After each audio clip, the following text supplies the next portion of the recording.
उसको एक्सेप्ट करेंगे, उसको अपॉर्चुनिटी देंगे। और फिर उसके बाद अगर हमें कोई, हमारे पास कोई ऐसी अपॉर्चुनिटी लाइक कोई ऐसी अगर स्पेशल प्लेस जो है वो स्पोर्टिंग स्टाफ में मौजूद नहीं है तो फिर हम बाहर जाएंगे।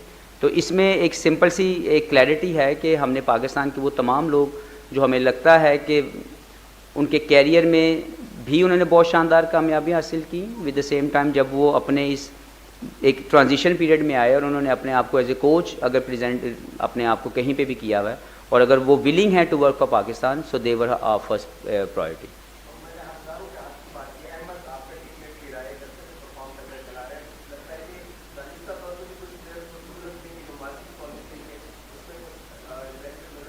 नहीं, बिल्कुल ऐसा नहीं होगा। I will be very clear to each and every one, क्योंकि मेरे ऑपरेशन के अंदर जो सबसे पहली चीज़ होगी वो कम्युनिकेशन है। सबसे पहले क्लियर मैसेज आएगा, उस क्लियर मैसेज का जवाब आएगा, उसके जवाब के ऊपर जो है वो डिसीजन लिया जाएगा। पाकिस्तान के अंदर किसी एक प्लेयर या किसी ग्रुप ऑफ प्लेयर को ना एडवांटेज मिलने वाला है मेरे होते हुए इंशाअल्लाह ताला, और इस मैनेजमेंट के होते हुए, ज़का अशरफ साहब के होते हुए, टोटल मेरिट को जो है हमने जो है वो मेयार बनाया पाकिस्तान क्रिकेट का। इंशाल्लाह आगे भी उसको लेके चलेंगे। देखें, पाकिस्तान टीम के लिए परफॉर्मेंसेस डोमेस्टिक लेवल पे बहुत शानदार लोग दे रहे हैं। हर एक को मौका उसी दिन नहीं मिल सकता। You have to wait, you have to earn. It could be like, हो सकता है कि जिसने आज परफॉर्मेंस की है, जैसे आप अहमद की बात कर रहे हैं या बहुत से लोग फरहान की मुझसे बात कर रहे हैं या किसी और जो फास्ट बॉलर हैं उनकी बात कर रहे हैं, जिसने आज परफॉर्मेंस की है, जैसे आप अहमद की बात कर रहे हैं या बहुत से लोग फरहान की मुझसे बात कर रहे हैं या किसी और जो फास्ट बॉलर हैं उनकी बात कर रहे हैं, जाहिद महमूद की मुझसे बात की। They are all in mind के यार वो हमारे लिए कहाँ कहाँ कैसे कैसे फिट इन हो सकते हैं। लेकिन जो प्लेयर इस वक्त अवेलेबल हैं ये भी हमारे पाकिस्तानी हैं, ये भी परफॉर्मर हैं। अगर आप बात कर रहे हैं अगर अहमद शहजाद की, तो ओपनर हमारे पास अब्दुल्ला शफीक हैं, इमामुल हक है, Saim Ayub is exciting talent, जिनको हमें लगता है कि उनको पॉलिश होने की जरूरत है। अपने साथ उनको रखा गया है ताकि वो ज़्यादा से ज़्यादा कंडीशनल वे में जो है वो यूज टू हो और जब भी खेलें पाकिस्तान के लिए परफॉर्म करें। तो एक सेटल टीम के अंदर जगह बनाना हमेशा एक प्रोफेशनल ग्रोथ जो है उसकी निशानदेही करता है कि जो वेट कर रहा है वो भी परफॉर्मर है, लेकिन जो खेल रहे हैं वो भी परफॉर्मर है। तो इस तरह एक जो प्रोफेशनल कंपटीशन है उसको समझने की जरूरत है। कोई भी लेफ्ट आउट नहीं है। जो परफॉर्मेंस कर रहा है उसको इंतजार अगर करना पड़ रहा है तो अपने उस इंतजार का पॉजिटिवली इंतजार करे। जब भी उसको इंशाल्लाह ताला हमें लगा कि पाकिस्तान टीम में ऐसी जिस प्लेयर की भी जो डोमेस्टिक का परफॉर्मर है उसकी जरूरत पड़े तो वो इंशाल्लाह ताला आके परफॉर्म करे।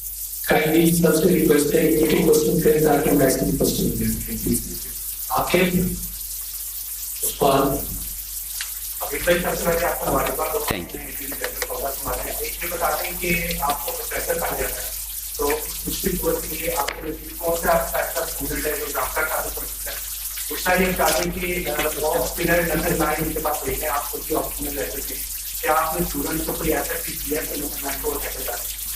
लेकिन सबसे पहले तो मेरे प्रोफेसर होने पे आप बिल्कुल जो है वो ये ना सोचेगा कि मुझे सब कुछ आता है, मुझे लर्न करना है। मुझे भी बहुत ज़्यादा चीज़ें हैं, हमेशा हर दिन ज़िंदगी का आपको कुछ ना कुछ सिखा रहा होता है। तो एक राइट स्ट्रेटेजी ज़रूर कोशिश करेंगे कि बना के पाकिस्तान टीम की मैनेजमेंट के थ्रू जो है प्लेयरों को बताई जाए। और अभी तक जितने भी प्लेयर हैं, जो सबसे अच्छी बात है इस ग्रुप के अंदर, इस पाकिस्तानी टीम के अंदर, कि हर प्लेयर जो है वो अपने स्किल्स को इन्हेंस करना चाहता है। वो अपने जहाँ पे वो खड़ा है वहाँ से ऊपर जाना चाहता है। उसका हमेशा जो सोच जो मुझे नज़र आई अभी 6-7 दिन में, हर एक प्लेयर मेहनत करके वो चीज़ जो उसको लग रहा है कि उसकी कमी है उसको पूरा करने की कोशिश कर रहा है। दूसरा जो आपने बात की कि नेथन लाइन के हवाले से, तो हम उसकी प्रैक्टिस कर सकते हैं। हमने काफ़ी ठीक है, हमारे पास हमारे जो स्क्वाड के अंदर है वो ऑफ स्पिनर नहीं है और अनफॉर्चुनेटली पूरे पाकिस्तान के अंदर साजिद खान है, उनके अलावा हमें कोई ऑफ स्पिनर नज़र ही नहीं आ रहा था। लेकिन हमारे पास जो 2 स्पिनर मौजूद हैं, इब्रार और नुमान, ये दोनों बहुत ही बेहतरीन टेस्ट क्रिकेट खेल चुके हुए हैं। हमारे बैट्समैनों के पास जो चैलेंज है वो ये है कि वो सिर्फ नेथन लाइन को मैनेज करना नहीं है, हमने वहाँ पे डोमिनेट करने की जो स्ट्रेटेजी है वो बनाई है और बनाते रहेंगे कि जब हम लोग वहाँ पे जाएं हम डोमिनेशन पोजीशन में रह के क्रिकेट खेलें। उसके मुतालिक फेलियर हो सकता है, सक्सेस हो सकती है, लेकिन एक राइट माइंडसेट, एक राइट टीम गोल होगा जिसके ऊपर सब लोग खेलेंगे। तो इंशाल्लाह वी विल ट्राई कि हम लोग एक टीम गोल को अचीव करने के लिए अपनी अपनी कंट्रीब्यूशन दें।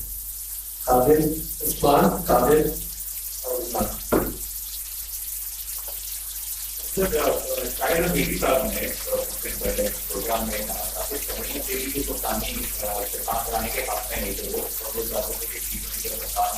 विद्वान को बनाया जाए, लेकिन मोहम्मद हफीज ने दिल्ली के बीच कहीं को कप्तान बनाया जाए। तो आप सवाल कर रहे हैं के साथ खेले हैं कि ये भी जगह होती है कहीं ना कहीं का नाम तब्दील करने। देखिए अब ये शाहिद भाई ने खुद ही बोला और खुद ही बता दिया कि मैंने ये बोला कि मुझे शाहीन चाहिए, बिल्कुल ऐसा नहीं है। तो इसके बारे में तो जो शाहिद भाई हैं वही इसके बारे में बता सकते हैं कि वो क्यों नहीं चाहते थे कि शाहीन कप्तान बने और वो क्यों चाहते थे कि रिजवान कप्तान बने। तो मेरा ख्याल है कि इस तरह की स्टेटमेंट जिसका मैं जवाबदेह नहीं हूँ वो ना पूछे, तो जो उसकी ऑनेस्टी है, जो उसके खेल के अंदर जो निखार है वो डे बाय डे बढ़ रहा। और मुझे लगता है कि ये एक बेहतरीन डिसीजन है पाकिस्तान क्रिकेट के लिए कि दो यंगस्टर जो राइट वे में पाकिस्तान को लीड कर सकते हैं उनका इंतखाब किया गया। उसमें मुस्तकबिल में हो सकता है कोई और भी पाकिस्तान टीम के लिए कप्तान बन जाए, तो इसमें कोई किसी को कमी नहीं हो जाती और कोई जो है वो बढ़कर जो है वो ना अपने आप को समझे, क्योंकि पाकिस्तान की रिप्रेजेंटेशन करना बहुत बड़ा प्राइड है, वो किसी को भी मिल रही है। उसके साथ जो एडिड रिस्पॉन्सिबिलिटी अगर आपको एज ए कप्तान दी जाती है तो वो भी एक बहुत बड़ी जिम्मेदारी है। और मेरा ख्याल है कि ज़का अशरफ साहब ने जो फैसले किए दोनों कप्तानों को लेके, बाबर आजम जब एग्ज़िट हो गए, तो मुझे लगता है कि ये दोनों बेहतरीन क्रिकेटर हैं और मुझे ये लगता है कि इन दोनों के अंदर टेक्निकल एंड टैक्टिकल ग्रोथ है एज ए कैप्टन कि वो पाकिस्तान के लिए कामयाबी हासिल करे दोनों डिफरेंट फॉर्मेट्स में।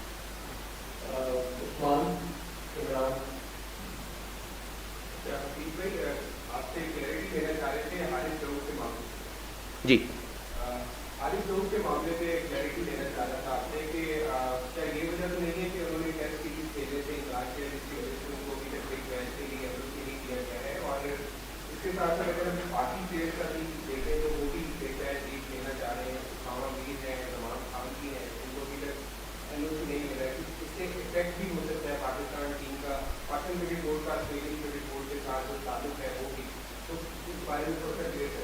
देखिए एनओसी पॉलिसी मैंने बोला कि बहुत जल्दी आप तक क्लैरिटी के साथ पहुंच जाएगी, लेकिन मैं अभी तक जो मैं समझा उस सारे मामले में पाकिस्तान प्रेजेंटेशन जब आपको सेंट्रल कॉन्ट्रैक्ट ऑफर होता है तो there is a strong reason that कि आपको वो सेंट्रल कॉन्ट्रैक्ट मिले। उसके लिए जो फ्यूचर टूर प्रोग्राम के अंदर जो तीनों फॉर्मेट हैं उसको खेलने के लिए एक 20, 25 या 30 जितने प्लेयरों को सेंट्रल कॉन्ट्रैक्ट मिलता है तो उसका मकसद होता है कि आप उसके लिए अवेलेबल हों। अब उसके बाद एक पैरेलल ऑप्शन इंटरनेशनल क्रिकेट के अंदर लीग्स की सूरत में आपके सामने आ गई है, तो उसमें ये देखा जाएगा कि जैसे अनफॉर्चुनेटली हमने सब ने एक्सपीरियंस किया और इसकी बहुत ज़्यादा स्टेटमेंट्स आई कि एशिया कप और वर्ल्ड कप के अंदर पाकिस्तानी टीम के फटीग होने के मुतलिक बात की गई कि पाकिस्तानी प्लेयर्स जो थे वो फटीग हो गए और वो इंजर्ड हो रहे हैं बिकॉज उनकी परफॉर्मेंस में वो निखार नहीं है बिकॉज उनका वर्कलोड बहुत ज़्यादा है। मूविंग टुवर्ड्स वर्ल्ड कप जो हमारा जो सबसे बड़ी असाइनमेंट हमारे सब दिमाग में है, T20 वर्ल्ड कप की मैं बात कर रहा हूँ, तो जो एनओसी पॉलिसी होगी वो बेस कर रही होगी कि पाकिस्तान को किस चीज़ की ज़रूरत है। पाकिस्तान को अगर हमें फिट प्लेयर देने हैं तो हमने उनके वर्कलोड को मेक श्योर करना है, उसमें जो मैक्सिमम अपॉर्चुनिटी आपने अपनी एनर्जी या अपनी अवेलेबिलिटी देनी है वो पाकिस्तान के लिए। उसके बाद अगर किसी को भी कोई मौका मिलता है कि अगर वो कहीं पे जाके अगर खेल सकता है तो उसको ज़रूर कंसीडर किया जाएगा और इसमें बड़ी क्लियर पॉलिसी एनओसी की बहुत जल्द पीसीबी के थ्रू तमाम लोगों तक पहुँचे।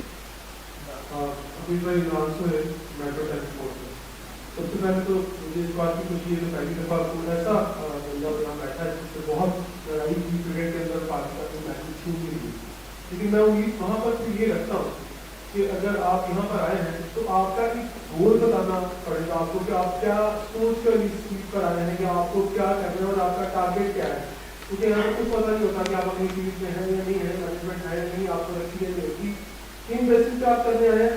दूसरा दूसरा आपने कहा कि आपकी इसी टीम में बहुत सारे ऐसे प्लेयर जो डोमेस्टिक नहीं खेलते तो पाकिस्तान का सबसे बड़ा सेटबैक है और कंटिन्यू करते हैं, परफॉर्म करें ना करें वो टीम के साथ रहते हैं तो ज्यादती क्यों हो जाती है लोगों के साथ जो परफॉर्म करते हैं एक साथ, आप अगले साल का इंतजार करते हैं और खेलते फिर वही लोग खेल होते हैं, पिछले 5-5 साल से खेलते तो इसको बदल पाएंगे आप? जी सबसे पहले तो जो गोल की बात करते हैं तो पाकिस्तान टीम के लिए जो गोल है एज ए टीम डायरेक्टर वो बहुत सिंपल और बहुत आसान लफ्ज़ों में ये है कि पाकिस्तान टीम ने मॉडर्न डे क्रिकेट के मुताबिक अपनी जो क्रिकेट है वो खेलनी है और उसमें कामयाबियों के लिए जो टीम गोल है उसको फॉलो करना। और जब हम टीम गोल फॉलो करेंगे तो रिजल्ट्स बेहतर आएंगे। तो इंशाल्लाह सबसे पहले तो आपको जो मेरा गोल है यहाँ पे आके वो पाकिस्तान के क्रिकेटर से मैक्सिमम उनकी परफॉर्मेंसेस को पाकिस्तान के लिए इस्तेमाल करना है सबसे पहले, ताकि पाकिस्तान जितने ज़्यादा सीरीज़ जीतेगा, जितने ज़्यादा मैचेस जीतेगा, जितने ज़्यादा टूर्नामेंट जीतेगा, वो पाकिस्तान की कामयाबी है।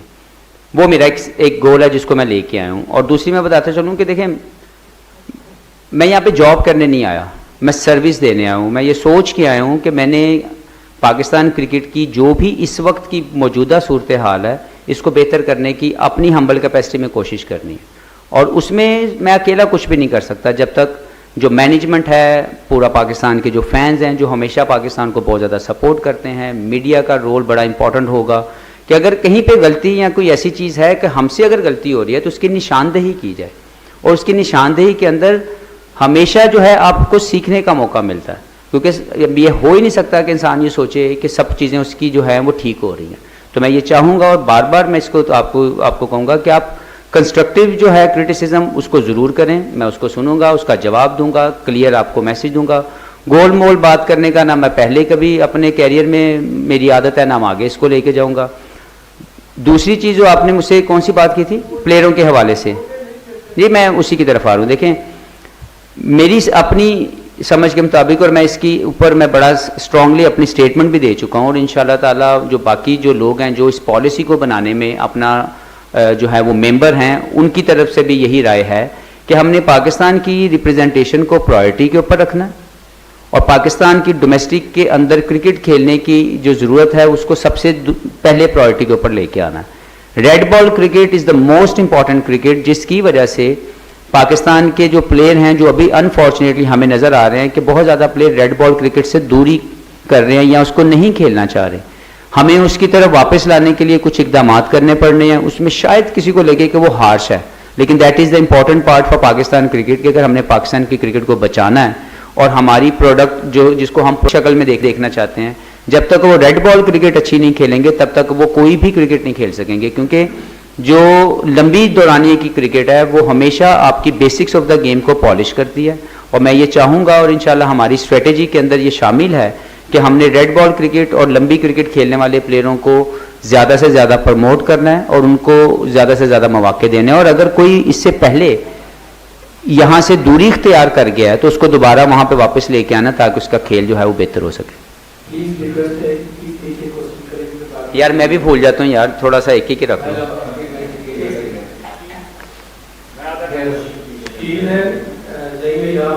और उसके बाद अभी तो आपने कहा कि आप टीम डायरेक्टर हैं, स्ट्रेटेजी डिजाइन करते हैं और अपनी जो स्ट्रेटेजी वो कोचेस के साथ डिस्कस करते हैं, जिसके बाद आप उनको इम्प्लीमेंट करते हैं और ये बड़ा इंपॉर्टेंट रोल है। माजी हमने देखा कि जब टीम जीतती है तो फिर सारे उस टीम का जो जीत का है वो क्रेडिट भी देते हैं, लेकिन जब टीम हारती है तो फिर सिर्फ कप्तान को ही बुरा इल्जाम लगाया जाता है या फिर कोच को ज़्यादातर उसी तरह इल्जाम लगाया जाता है। उसके बाद हमने देखा माजी में होता है। तो अब पहले तो गवाह पाकिस्तान की अच्छा परफॉर्म करे, लेकिन अच्छा परफॉर्मेंस अगर नहीं होती है ऑस्ट्रेलिया में तो फिर इसकी जिम्मेदारी कौन लेगा? क्या कामयाबी की कोई चीज़ हमारे रिस्पॉन्सिबिलिटी? देखिए, मेरे पूरे कैरियर में जब मैं प्लेयर था वो तो गुजर गया। एज ए मैनेजमेंट मैं बड़ा क्लियर बताता जाऊँ कि तमाम फेलियर की जिम्मेदारी लेने में सबसे पहले मैं खुद दूंगा, मैं अपना हाथ खड़ा करूँगा अगर अगर अगर फेलियर होगा। और जो क्रेडिट है वो मैं लेने वाला बंदा ना पहले था और अभी भी सारा क्रेडिट प्लेयरों का है। जब हम परफॉर्म करेंगे तो वो प्लेयरों के, जब वो अच्छी परफॉर्मेंस है तो क्रेडिट प्लेयरों का है। रिस्पॉन्सिबल बंदा ये बैठा हुआ है, कहीं भी आपको पीछे हटता हुआ नजर नहीं आएगा। तो कोई भी अगर किसी भी सीरीज में या किसी भी जगह पे इस पूरे टोटल पाकिस्तान की क्रिकेट का अगर आपको कहीं पे भी फेलियर नजर आए तो आपको सबसे पहले मोहम्मद हफीज नजर आएगा और वो कहीं पे भी पीछे नहीं हटेगा।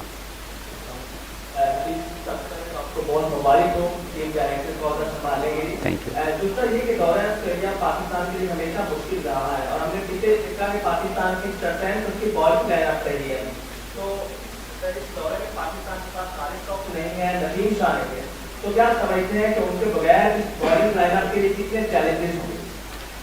देखिए एक्साइटिंग चैलेंज है, मैं समझता हूँ कि मैं एक्साइटिंग चैलेंज इसलिए बार बार कह रहा हूँ कि हमेशा जब आप कुछ गेन करना चाहते हैं तो आपके अंदर एक एक्साइटमेंट आती है।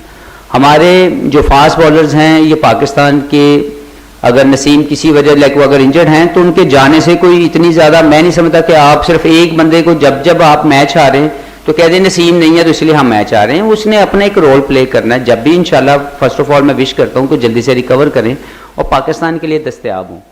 दूसरा, अगर वो नहीं भी हैं तो सिर्फ हर फेलियर को उनकी गैर मौजूदगी के ऊपर डालना ठीक नहीं है। हर प्लेयर को जब अपॉर्चुनिटी मिलती है तो वो उसने डिलीवर करना है, और अगर किसी भी वजह से जो फेलियर अगर आ जाता है, अगर वो परफॉर्मेंस नहीं हुई तो अगले दिन दोबारा जाकर फिर कोशिश करनी है। तो इस टीम के अंदर एज ए बॉलिंग यूनिट मैं समझता हूँ कि बेहतर बॉलर मौजूद हैं, और जो बेस्ट इस वक्त पाकिस्तान के सिस्टम में मौजूद हैं वो वो अल्हम्दुलिल्लाह वो टीम के साथ सिलेक्ट हुए हैं। कुछ प्लेयर हमने आइडेंटिफाई किए हुए हैं, उनके ऊपर ग्रूमिंग के ऊपर काम होगा। और इस कैंप के अंदर मैं आपको बताता चलूँ, जब हमने जो 18 का स्क्वाड सेलेक्ट किया था, हमने 7-8 बॉलर उसके अलावा भी बुलाए थे, जिसमें फास्ट बॉलर भी थे और स्पिनर भी थे। उसका मकसद ही ये था कि हम उन लोगों को उनकी जो भी इश्यूज़ इस वक्त वो ऑन गोइंग इश्यूज़ है उसको आइडेंटिफाई कर सकें, उनको राइट सोल्यूशन प्लान दे सकें, ताकि जब भी वो हमारे पास आएँ, जब भी हमें उनकी ज़रूरत हो तो वो एक रेडी प्रोडक्ट बन के हमारे पास पहुँचें, which I am sure they will also work hard. लेकिन इस वक्त के स्क्वाड के अंदर जो जो अभी ऑस्ट्रेलिया टूर के लिए जा रहा है, मेरी बहुत स्ट्रॉन्ग जो है वो गट फीलिंग है कि ये वाली बॉलिंग लाइनअप ज़रूर वहाँ पे जो है वो जीतने वाली जो है वो परफॉर्मेंस देगी। और 20 विकेट लेने जब आप लेंगे तो आप डायरेक्टर कौमी cricket team Mohammad Hafeez news conference कर रहे थे।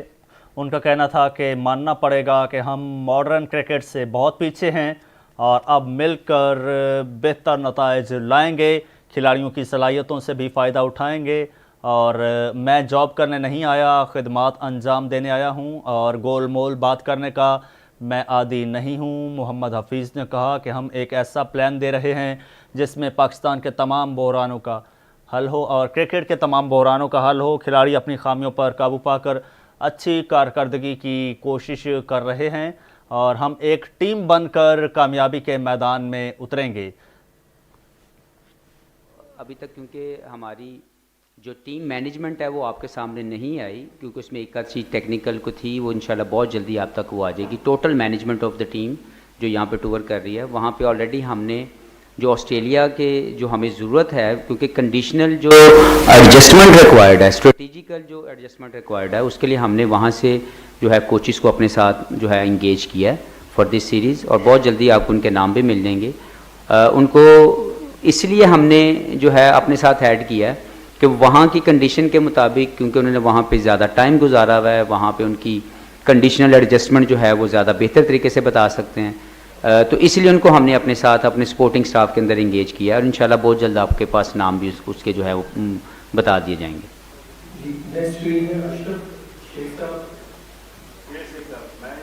दोनों शेख ही होता है।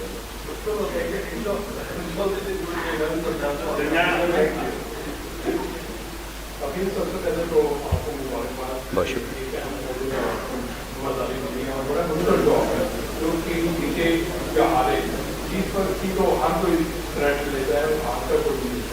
तो जितना पहले भी आपने कहा कि अगर टीम हारेगी तो ऑस्ट्रेलिया का मुश्किल होगा, और बाबर वेटर्स भी इसको कह रहे हैं कि किसी तौर पर भी कि पाकिस्तान के हाथ में ऑस्ट्रेलिया का गोल नहीं आया, फिर तो हम टूर पे नहीं जाते।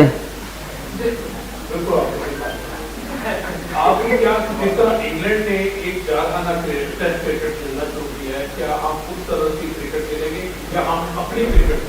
देखें, हर एक टीम के अपना एक विनिंग मंत्र है और हर टीम के अपनी एक स्ट्रेटेजी है कि जिस तरह उन्होंने किसी भी जगह पे कामयाब होना। ये ज़रूर है कि पाकिस्तान क्रिकेट किसी के मुताबिक नहीं खेलेगी, लेकिन पाकिस्तान का अपना खेलने का एक अपने तरीके से मैच जीतने की जो स्ट्रेटेजी है वो हमने बनानी है इंशाल्लाह ताला। वो हमने बनाई भी है, उस पर हमने पिछले 5 दिन से काम भी किया है। कोई भी चीज़ थोड़ी सी बदलने में या थोड़ा सा उसको ट्यून करने में या एडजस्ट करने में थोड़ा सा टाइम लगता है, उसके अंदर मज़ीद मौके मिलने हैं। इस टीम को मज़ीद ज़्यादा हमने जो है प्रैक्टिस के अंदर उस चीज़ के मुताबिक, गेम प्लान के मुताबिक खिलाने की पूरी प्रैक्टिस करवानी है। And I am sure this girl will adjust accordingly, क्योंकि जो पाकिस्तान की क्रिकेट है वो हमेशा अग्रेसिव क्रिकेट खेल के ही ज़्यादा बेहतर परफॉर्मेंस देती है। तो that is a very clear message to all the players कि एज ए टीम मैनेजमेंट हम उनसे अग्रेसिव माइंडसेट के मुताबिक क्रिकेट खिलवाना चाहते हैं, और उसका जो रिस्पांस है जो भी आएगा उसके मुताबिक स्ट्रेटजी बनाई जाएगी। लेकिन हम किसी को देख के अपने आप को उसके मुताबिक नहीं बनाएंगे, लेकिन पाकिस्तान का एक अपना बड़ा स्ट्रॉन्ग वे है to win the matches anywhere in the world. हम उसको मज़ीद ज़्यादा जो है वो पावरफुल करेंगे ताकि वो जो प्लेयर्स हैं वो बेहतर परफॉर्मेंसेज लेके आएं। मेरा सवाल ये है कि मैंने कहा था कि वर्ल्ड कप जाने से पहले आखिरी रात को सेकंड कॉन्ट्रैक्ट साइन हुआ था, फाइनलाइज हुआ था इंटरव्यू। तो जो नई चीज थी उसमें एबीसी की कैटेगरी, अब आपकी बातों से लग रहा है मुझे कि red ball white ball science दोबारा मिले, क्या जो एनओसी रिवाइज एनओसी पॉलिसी होगी हम कह सकते हैं वो रिवाइज सेंट्रल कॉन्ट्रैक्ट होगा। और दूसरा आपने कुछ कहा कि प्लेयर्स हंगर है, उनमें भूख है, अगर हर प्लेयर को रेड बर्गर नहीं खाना और उसमें वो उसकी भूख नहीं है, तो क्या आपको नहीं लगता कि उसको हम बिग मैच में एक ऑप्शन रखें आने वाले T20 वर्ल्ड कप के लिए जो 5 टीम में, और अगर वहाब रियाज साहब जिन्होंने उसको प्राइवेट स्टेट में दी उन्होंने खुद ऑफ सेकेंड को 2019 से 2 महीने पहले रिटायरमेंट दी। देखिए आपके दो तीन सवाल आ गए। पहला सवाल कि आपका न्यू एनओसी क्या सेंट्रल कॉन्ट्रैक्ट होगा भाई? जी मैं आपको बता दूं, जो सेंट्रल कॉन्ट्रैक्ट है जो दिया गया है उसी के मुताबिक सारा ये सीज़न चलना है, क्योंकि उसमें कुछ बदलने वाला नहीं है। लेकिन जो सेंट्रल कॉन्ट्रैक्ट देने की सबसे पहली वजह होती है वो ये होती है कि वो 25 एक प्लेयर या 25 या 30 प्लेयर जितने भी प्लेयर हैं वो फ्यूचर टूर प्रोग्राम के मुताबिक अवेलेबल होंगे पाकिस्तान के लिए, और उसी के मुताबिक उनकी कैटेगरीज बनती हैं। जो टॉप परफॉर्मर होता है तीनों फॉर्मेट का वो उसको कॉन्ट्रैक्ट जो है वो ए मिलता है, और किसी को बी मिलता है, किसी को सी मिलता है on the basis of performances and जो भी इसका क्राइटेरिया सेट होता है। तो अगर कोई भी चीज़ जो की जाएगी रिगार्डिंग एनओसी तो वो पाकिस्तान की प्रायोरिटी के लिए की जाएगी। कतन ऐसा नहीं है कि किसी को किसी भी इंटरनेशनल लीग से खेलने से रोका जाएगा, लेकिन अगर पाकिस्तान इज़ द प्रायोरिटी फिर आपको एनओसी को लेके ये नहीं हो सकता कि पाकिस्तान आपकी सेकंड प्रायोरिटी हो जाए और जो लीग्स हैं वो आपकी फर्स्ट प्रायोरिटी हो जाए। तो पाकिस्तान की अगर प्रायोरिटी आपके सबसे पहले है और आपके दिमाग में अव्वलीन तरजीह अगर पाकिस्तान है तो फिर सबसे पहले अवेलेबिलिटी पाकिस्तान के लिए होनी चाहिए। और दूसरा जो सवाल था आपका वो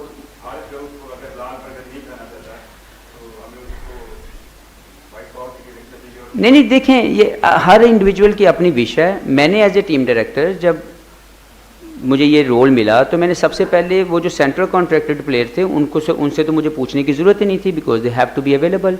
जो नॉन कॉन्ट्रैक्चुअल प्लेयर थे मैंने उनको कॉल की और मुझे लगा कि यार मैं इनको एक क्लियर मैसेज, एक कम्युनिकेशन का जो एरर पहले कहा जाता रहा है कि जी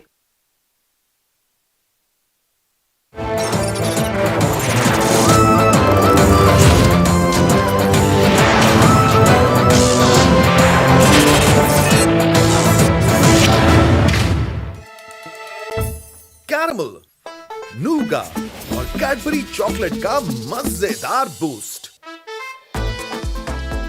कैडबरी मोरो अब एक न्यू लुक में। मोरो खाओ और रीसेट हो जाओ। मुफ्ती साहब, क्या पोलियो के कतरे पिलवाना ठीक है? आओ। मगर ये तो खतरनाक रास्ता है, यहाँ तो दलदल है। यही तो समझाना है।